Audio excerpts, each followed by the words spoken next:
When we think about music from the Romantic period, we're talking about music that was written from about 1810 right through the rest of that century, so up until 1900 basically.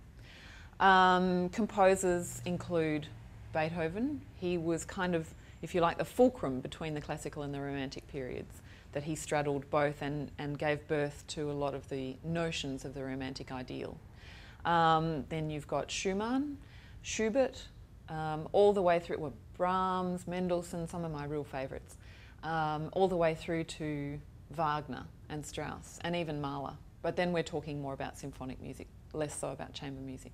The Romantic period was a kind of a reaction against the ideals of the classical period that came immediately before it. So all those forms and structures that had been developed and codified, I don't know if they were given a name at that time, it's possible that they were, started to break down. Some of the important elements of Romantic expression include the really big statement of grand ideas.